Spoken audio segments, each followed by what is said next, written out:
بسم اللہ الرحمن الرحیم۔ السلام علیکم۔ امید کرتا ہوں خیریت سے ہوں گے، ٹھیک ٹھاک ہوں گے۔ اللہ تعالیٰ آپ سب کو خوش و آباد رکھے۔ ناظرین، آج کی ویڈیو میں وہ آپ کو رسول اللہ صلی اللہ علیہ وسلم کی زندگی کے ایک اہم منفرد پہلو کے بارے میں بتائیں گے کہ آپ صلی اللہ علیہ وسلم کو دنیا میں سب سے زیادہ طاقت و قوت عطا کی گئی، اور یہ بھی بتائیں گے کہ کس طرح رسول اللہ صلی اللہ علیہ وسلم نے عرب کے مشہور پہلوانوں کو بچھاڑ کے رکھ دیا تھا۔ آپ کی طاقت کے چند نمونے ہم آپ کو بتائیں گے۔ ویڈیو شروع کرنے سے پہلے ہمارے چینل کو ضرور سبسکرائب کریں اور بیل آئیکن کو ضرور دبائیں تاکہ ہماری اس طرح کی ویڈیوز آپ کو ہمیشہ بر وقت ملتی رہیں۔ ناظرین، رسول اکرم صلی اللہ تعالیٰ علیہ وسلم کی رحم دلی اور نرمی و شفقت کے بے پناہ واقعات آپ نے ضرور سنے ہوں گے، لیکن یہ بھی جان لیجئے کہ اللہ کے محبوب علیہ الصلوۃ والسلام کی شجاعت و بہادری اور طاقت کا چرچا بھی عام تھا۔ پوری کائنات میں آپ صلی اللہ علیہ وسلم سب سے زیادہ طاقت والے تھے۔ اللہ کے رسول صلی اللہ علیہ وسلم کو کشتی کا کھیل بےحد پسند تھا، اور اکثر بچوں میں کشتی کے مقابلے بھی کروایا کرتے تھے۔ کشتی میں آپ صلی اللہ علیہ وسلم کی مہارت کا اندازہ اس بات سے لگایا جا سکتا ہے کہ آپ صلی اللہ علیہ وسلم نے عرب کے مشہور باپ بیٹے کو 5 بار کشتی میں چت کیا تھا۔ ناظرین، مکی کے مضافات میں رکانہ نامی پہلوان رہتا تھا۔ اس کا نسبی تعلق خاندان بنو ہاشم سے تھا۔ وہ بہت بڑا ہی طاقتور، شاذور، زبردست رعب و دبدبے کا مالک تھا اور مار داڑ کرنے والا شخص تھا۔ اس کے بارے میں مشہور تھا کہ وہ 200 آدمیوں کے برابر اس کی طاقت سمجھی جاتی تھی۔ کوہ اعظم کے دامن میں ایک شاداب وادی تھی جہاں وہ بکریاں چرایا کرتا تھا۔ اس وادی میں کسی کو دم مارنے کی ضرورت نہ ہوتی تھی۔ لوگ اس کا سامنا کرنے سے کتراتے تھے۔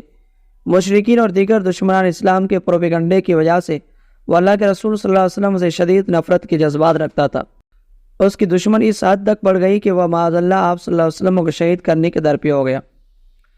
ایک دن اللہ کے رسول صلی اللہ علیہ وسلم اکیلے اس جنگل کی طرف چل پڑے۔ رکانہ نے جب نبی کریم صلی اللہ علیہ وسلم کو دیکھا تو آپ کے پاس آ کر کہنے لگا، اے محمد صلی اللہ علیہ وسلم، تو وہ یہ جو ہمارے خداؤں یعنی لات اور عزیٰ کی توہین کرتا ہے اور اپنے ایک خدا کی بڑائی بیان کرتا ہے۔ اگر میرا تو سے تعلق رحمی نہ ہوتا تو آج میں تجھے مار ڈالتا۔ اور پھر کہنے لگا کہ میرے ساتھ کشتی کرو، تو اپنے خدا کو پکارو، میں اپنے خداؤں یعنی لات اور عزیٰ کو پکارتا ہوں، دیکھتے ہیں کہ تمہارے خدا میں طاقت زیادہ ہے یا میرے خداؤں میں طاقت زیادہ ہے۔ رکانہ کو غرور تھا کہ آج تک مجھے کوئی ہرا نہیں سکا، تو یہ محمد میرے سامنے کیا چیز ہے؟ مگر اللہ کے رسول صلی اللہ علیہ وسلم نے فرمایا، رکانہ، اگر کشتی ہی کرنا ہے تو چل، میں تیار ہوں۔ رکانہ یہ جواب سن کر پہلے تو بڑا حیران ہوا اور پھر بڑے تکبر کے ساتھ مقابلے میں کھڑا ہو گیا۔ اللہ کے رسول صلی اللہ علیہ وسلم نے پہلی جھپٹ میں ہی اسے زمین پر پٹک دیا اور اس کے سینے پر بیٹھ گئے۔ رکانہ عمر میں پہلی مرتبہ گر کر بڑا شرمندہ ہوا اور حیران بھی ہوا اور بولا، اے محمد صلی اللہ علیہ وسلم، میرے سینے سے نیچے اترو، میرے خداؤں یعنی لات اور عزیٰ نے میری طرف دھیان نہیں دیا، ایک اور موقع دو اور آؤ دوسری مرتبہ کشتی لڑیں۔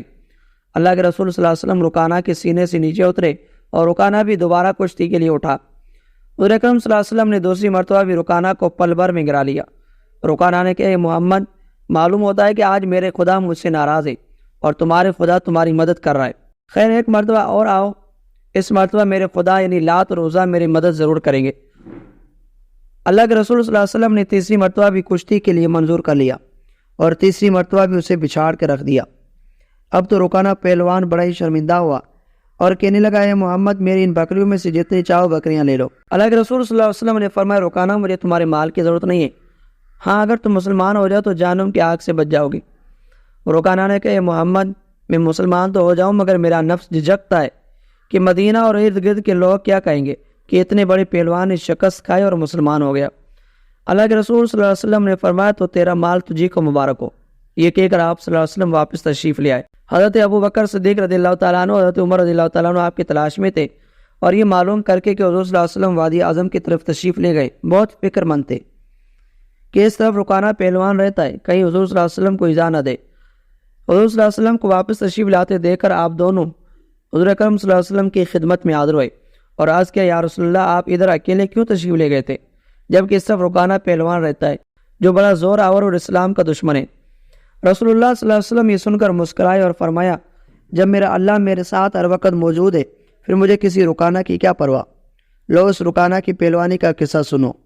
چنانچہ اللہ کے رسول صلی اللہ علیہ وسلم نے سارا قصہ پھر ان کو سنایا۔ حضرت ابوبکر صدیق اور حضرت عمر رضی اللہ تعالیٰ عنہ سن کر بہت خوش ہوئے اور عرض کیا کہ حضور، وہ تو ایسا پہلوان تھا کہ آج تک اسے کسی نے گرایا ہی نہیں تھا، اسے گرانا اللہ کے رسول صلی اللہ علیہ وسلم ہی کا کام ہے۔ ناظرین، باپ کی شکست کے بعد اس کا بیٹا یزید بن رکانہ بھی، جو کہ مانا ہوا پہلوان تھا، وہ 300 بکریاں لے کر بارگاہ نبوت میں حاضر ہوا اور کہا، اے محمد، آپ مجھ سے بھی کشتی لڑیے۔ سرکار مدینہ صلی اللہ تعالی وسلم نے تبسم فرمایا اور فرمایا کہ ابن رکانہ، اگر میں نے تمہیں بچھاڑ دیا تو تم کتنی بکریاں مجھے انعام میں دو گے؟ اور اس نے کہا، 100 بکریاں میں آپ کو دے دوں گا۔ حضور صلی اللہ علیہ وسلم تیار ہو گئے اور اسے ہاتھ ملاتے ہی اس کو زمین پر پٹک کر چت کر دیا۔ وہ حیرت سے آپ کا چہرہ مبارک دیکھتا رہ گیا، تاہم اس نے پھر دوبارہ کشتی لڑنے کے لیے چیلنج کر دیا تو آپ صلی اللہ علیہ وسلم نے دوسری مرتبہ بھی اس کی پیٹھ زمین پر لگا دی اور اس نے پھر 100 بکریاں آپ صلی اللہ علیہ وسلم کو دے دی۔ پھر تیسری بار اس نے کشتی کے لیے للکارا تو اللہ کے نبی صلی اللہ علیہ وسلم نے اس کو تیسری بار بھی چت کر دیا۔ پھر اس نے باقی 100 بکریاں سرکار مدینہ صلی اللہ علیہ وسلم کی خدمت میں پیش کر دی اور کہنے لگا، اے محمد، سارا عرب گواہ ہے کہ آج تک کوئی پہلوان مجھ پر غالب نہیں آ سکا، مگر آپ نے 3 بار جس طرح مجھے کشتی میں بچھاڑا ہے، اس سے میرا دل مان گیا کہ یقیناً آپ خدا عزوجل کے نبی ہیں۔ اور یہ کہہ کر پھر وہ کلمہ پڑھ کر اسلام میں داخل ہو گیا۔ حضور اکرم صلی اللہ علیہ وسلم اس کے مسلمان ہو جانے سے بیعت خوش ہوئے اور اس کی 300 بکریاں اسے پھر واپس کر دی۔ ناظرین، اللہ کے رسول صلی اللہ علیہ وسلم کی بے مثال شجاعت کا یہ عالم تھا کہ حضرت علی رضی اللہ تعالیٰ عنہ جیسے بہادر صحابی کا یہ قول ہے کہ جب لڑائی خوب گرم ہو جاتی تھی اور جنگ کی شدت دیکھ کر بڑے بڑے بہادروں کی آنکھیں پتھرا کر سرخ پڑ جایا کرتی تھی، اس وقت ہم لوگ رسول اللہ صلی اللہ علیہ وسلم کے پہلوں میں کھڑے ہو کر اپنا بچاؤ کرتے تھے اور آپ صلی اللہ علیہ وسلم ہم سب لوگوں سے زیادہ آگے بڑھ کر اور دشمنوں کے بالکل قریب پہنچ کر جنگ فرماتے تھے، اور ہم لوگوں میں سب سے زیادہ بہادر وہ شخص شمار کیا جاتا تھا جو جنگ میں اللہ کے رسول صلی اللہ علیہ وسلم کے قریب رہ کر دشمنوں سے لڑتا تھا۔ ناظرین، حضرت عبداللہ بن عمر رضی اللہ تعالیٰ عنہ فرمایا کرتے تھے کہ حضور صلی اللہ علیہ وسلم سے زیادہ بہادر اور طاقتور، سخی اور پسندیدہ میری آنکھوں نے کبھی کسی کو نہیں دیکھا۔ حضرت براء بن عازب اور دوسرے صحابہ کرام نے بیان فرمایا کہ جنگ حنین میں 12,000 مسلمانوں کا لشکر کفار کے حملے کی تاب نہ لا کر بھاگ گیا تھا۔ کفار کی طرف سے لگاتار تیروں کا میਂہ برس رہا تھا۔ اس وقت بھی رسول اللہ صلی اللہ علیہ وسلم ایک قدم بھی پیچھے نہیں ہٹے، بلکہ ایک سفید خچر پر سوار تھے، اور حضرت ابو سفیان بن الحارث رضی اللہ تعالیٰ عنہ آپ صلی اللہ علیہ وسلم کے خچر کی لگام پکڑے ہوئے تھے، اور آپ صلی اللہ علیہ وسلم اکیلے دشمنوں کے دل بادل لشکروں کے ہجوم کی طرف بڑھتے جا رہے تھے، اور یہ کلمات آپ کی زبان اقدس پر جاری تھے کہ انا النبی لا کاذب انا ابن عبد المطلب، میں نبی ہوں، یہ جھوٹ نہیں ہے، میں عبد المطلب کا بیٹا ہوں۔ ناظرین، اللہ کے رسول صلی اللہ علیہ وسلم کو 40 جنتی مردوں کی قوت اللہ تعالیٰ نے عطا کی تھی۔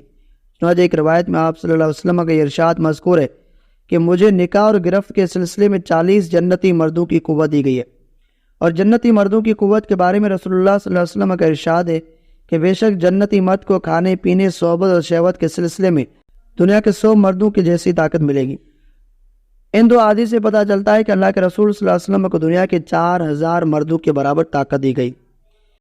ناظرین، حضرت جابر رضی اللہ تعالیٰ عنہ غزوہ خندق کے تفصیل واقعے کو بیان کرتے ہوئے فرماتے ہیں کہ صحابہ کرام غزوہ خندق کے موقع پر مدینے کے اطراف میں خندق کی کھدائی میں مصروف تھے، جو ان کے اور دشمنان اسلام کے درمیان رکاوٹ بن سکے۔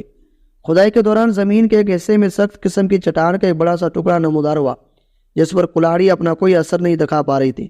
صحابہ کرام نے اللہ کے رسول صلی اللہ علیہ وسلم سے اس مشکل کا شکوہ کیا تو آپ صلی اللہ علیہ وسلم خود خندق میں اترے، جبکہ بھوک کی شدت سے آپ اپنے پیٹ کو پتھر سے باندھ رکھا تھا۔ آپ نے کدال لی، جو کہ لوہے کا ایک اوزار ہے جسے پہاڑ کو کھودا جاتا ہے، اور اسے چٹان پر ایسی ضرب لگائے کہ وہ نرم و نازک ریت میں تبدیل ہو گئی۔